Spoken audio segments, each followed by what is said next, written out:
On veut tous des miracles, on va en parler tout à l'heure. On veut voir ces choses-là. Mais le Saint-Esprit m'a dit, tu ne commences pas comme ça l'année. Tu vas leur dire, comme a dit Sabrina, ce que je pense de l'Église. Est-ce qu'on peut dire amen? De son état général. Est-ce que vous croyez que c'est normal que tous ces gens ne vont plus dans une église? Je vous pose la question, est-ce que c'est normal de ne plus aller à l'église?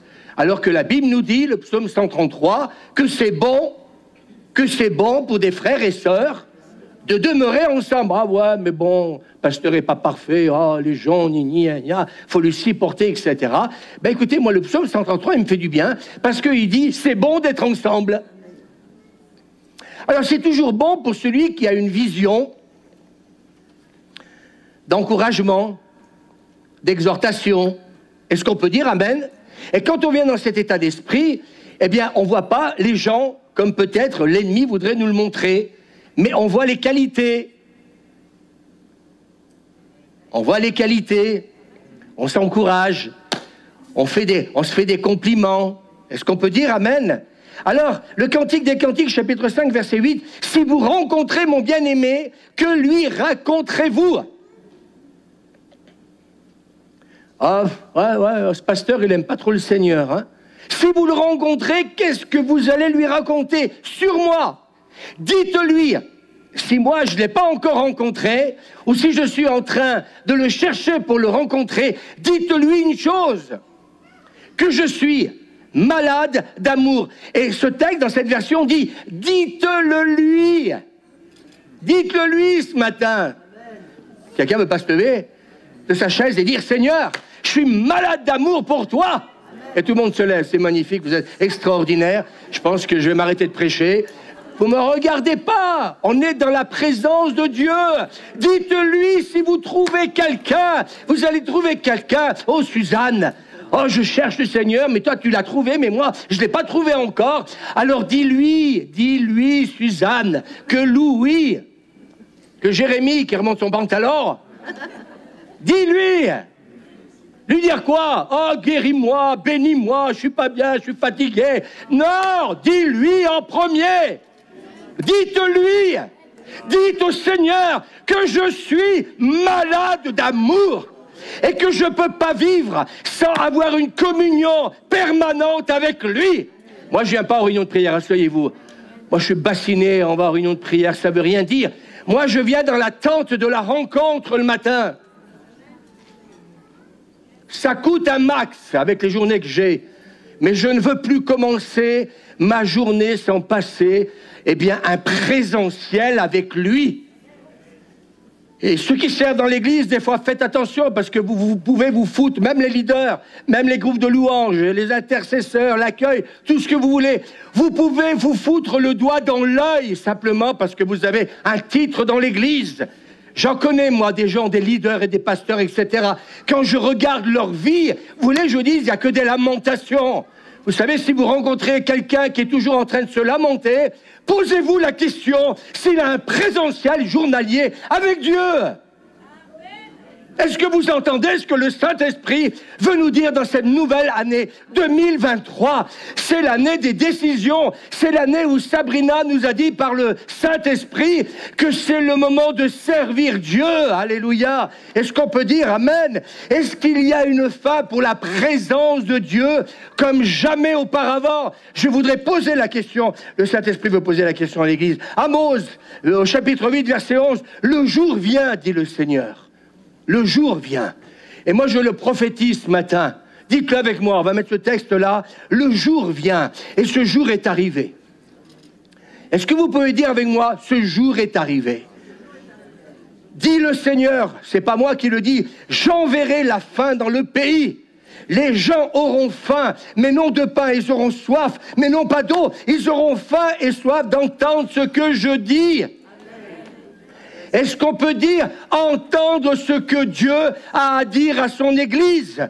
Le psaume 73, verset 25. « Quel autre ai-je au ciel que toi ?» dit le psalmiste. « Et sur la terre, écoutez bien, je ne prends plaisir qu'en toi. » Je voudrais vous dire ce matin, est-ce que je peux vous parler avec vérité ce matin? Vous m'aimerez moi, vous aimerez peut-être plus certains responsables, et tant mieux pour eux, mais moi je m'en fous éperdument. je ne suis pas là, comment dire, pour que vous puissiez m'aimer. Je suis là pour délivrer un message de la part de Dieu. C'est fini le temps de jouer à l'église, aux leaders, à tout ce que vous voulez. C'est le temps maintenant où il faut prendre des décisions. Écoutez, ce message, j'y ai passé des heures hier soir, ce matin, encore de bonne heure. Et quand je lis ce psaume, mais quel autre ai-je au ciel que toi? Et sur la terre, je ne prends plaisir qu'en toi. Vous voulez, je vous dis ce matin, je vais vous aider. Peut-être que vous vivez la galère, peut-être que cette relation avec Dieu, elle n'est pas continuelle. Peut-être que vous êtes vide en vous-même, vide de Dieu. Je n'ai pas dit plein, mais vide de Dieu. Vous savez pourquoi? Parce que moi, quand je viens là le matin, mon plaisir, c'est pas que de vous retrouver. Mon plaisir, c'est de le retrouver, lui. Et le psalmiste dit, et sur la terre, je ne prends plaisir qu'en toi. Ouais, mais il y a ma famille, Seigneur. Ok, très bien, on le sait, j'en ai une aussi.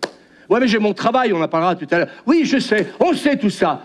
Mais le psalmiste dit, je prends mon plaisir qu'en toi. Et de la même manière, écoutez-moi bien, je vais parler directement ce matin, que tu mets la priorité, bien souvent, sur des choses que je viens de citer.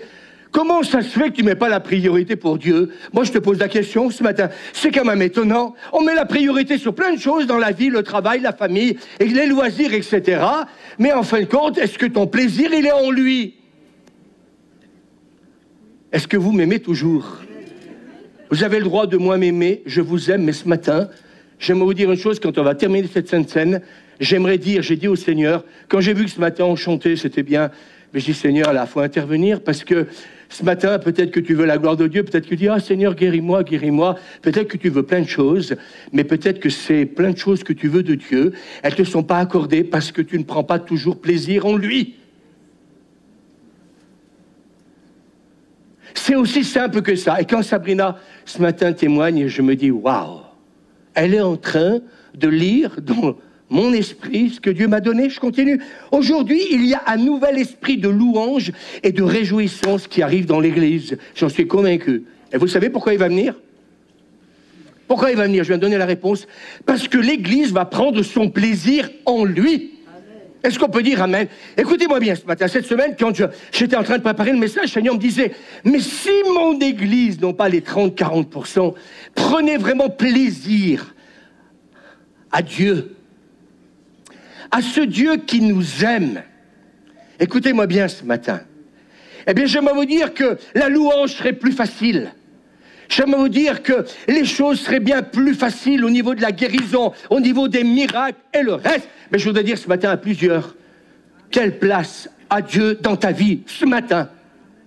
Arrête de mettre en avant ta maladie, arrête de mettre en avant ton travail, arrête de mettre en avant ta famille, arrête de mettre en avant toutes ces choses, écoutez-moi bien, qui sont peut-être louables, mais qui prennent la place parfois de Dieu. Et ce matin, le Saint-Esprit me le dit, il y a des choix à faire. Moi, cette nouvelle année, j'ai dit à l'équipe pastorale, je ne veux plus, écoutez bien, c'est enregistré, je prends le risque, mais même avec des leaders d'église avec qui nous travaillons, mais s'ils m'entendent, eh bien, écoutez, la vérité, je ne veux plus pousser, je ne veux plus travailler avec des gens qui sont rentrés, en fin de compte, dans un programme et qui ne réalisent plus qu'en fin de compte, qu'à chaque fois qu'il y a un rendez-vous dans l'église ou avec eux, les autres, eh bien, ça doit être un moment de joie, de réjouissance, un moment, alléluia, où on va vraiment le rencontrer. J'ai envie de dire, Suzanne, s'éclater! S'éclater! Amen, je ne prends plaisir qu'en toi. Ce matin, la Sainte-Seine, moi, si j'étais vous, je ne viendrais pas la prendre comme de petits laits, parce que si ce n'est pas le cas, j'aimerais te dire, ce matin, à la Pentecôte, ils ont eu un message de repentance. Ils n'ont pas eu un message de « on va prier pour les malades ». Repentez-vous et convertissez-vous. Vous voulez prendre la Sainte Seine, ou je vais vous la faire prendre, la Sainte Seine. Mais peut-être pas comme on l'a pris jusqu'à présent. Nous, déjà, commencé les leaders et tout le reste, parce que ce matin, ce que je suis en train de prêcher, c'est un appel à la reconsécration. C'est un appel à la passion. C'est un appel, mes amis, eh bien oui, à réaliser ce matin, est-ce que j'ai du plaisir quand je viens dans sa présence, ou quand je suis dans ma voiture, ou le matin, eh bien quand je suis en train d'ouvrir ma Bible, est-ce que j'ai du plaisir à parler avec mon Dieu, à rencontrer le Seigneur? Qui peut le dire ce matin? Levez la main. Attention à ce que vous dites, hein, il voit, hein. Il voit, parce que si tu n'lis pas ta Bible et que tu ne passes pas du temps devant Dieu, moi je serais toi, je ne lèverais pas la main. Hein. Vous savez, peut-être que certains prêchant, ah, non, non, moi je suis pas là pour vous dire, si t'es pas vrai, tu ferais mieux de t'arrêter, parce que Dieu voit tout. Psaume 40, verset 3, il a mis dans ma bouche un chant nouveau. Il l'a mis dans ma bouche, c'est lui qui va le mettre. Mais il ne peut pas le mettre si ta relation n'est pas, comment dire, journalière. Moi, le matin, écoutez, excusez-moi, quand à un moment donné, j'ai pas la louange dans ma bouche, alors je dis, Seigneur, boum, je mets un chant de louange. Si je suis à moitié endormi, je vais mettre un truc qui va me réveiller. Mais alors, badaboum, zbadaboum. Et d'un seul coup, ça fait zbadaboum dans mon cœur, parce que, alors là, ma communion avec Dieu, elle arrive, et quand je suis en communion avec Dieu, eh bien, je commence, il a mis dans ma bouche un chant nouveau, une louange, pour qui? Oh, une louange, pour que, waouh, ce matin, ils ont bien chanté. Non, une louange à notre Dieu. La louange et l'adoration, elle est pour lui, dis-le à ton voisin, quand tu viens à l'église, la louange et l'adoration, elle est pour lui. Et vous pourriez applaudir le Seigneur, elle est pour lui.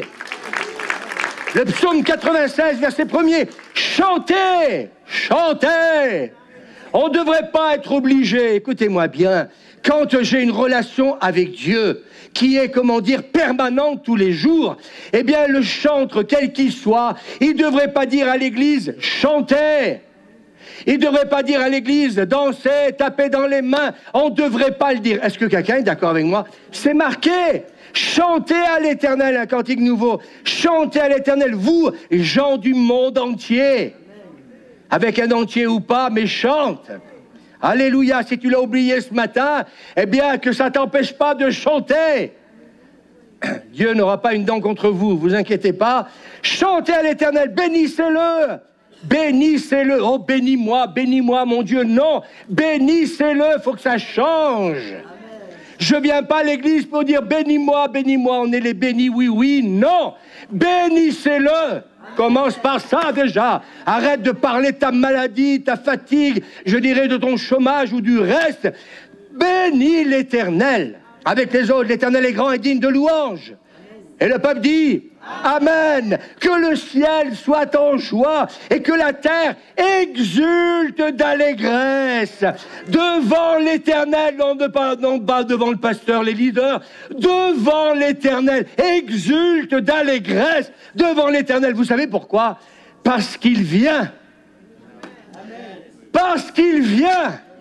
Est-ce que vous avez envie que Dieu vienne dans nos cultes? Est-ce que vous avez envie qu'il y ait des manifestations de la gloire de Dieu? Alors j'ai compris que ça ne peut pas venir si on n'est pas dans cet état d'esprit biblique. Quelque chose d'important est en train de se produire. Je vous le dis par le Saint-Esprit ce matin. Le Saint-Esprit est en train, et son désir, c'est pour ça que je prêche ça ce matin pour ce premier message de l'année, il veut ressusciter nos cultes. Il veut les rendre encore plus vivants. Il veut qu'il y ait une explosion de joie, comme l'a dit Gillian dimanche passé. Il veut qu'on célèbre le Seigneur Jésus ressuscité. Amen. Pose-toi la question, pourquoi tu en arrives dans cet état-là aujourd'hui?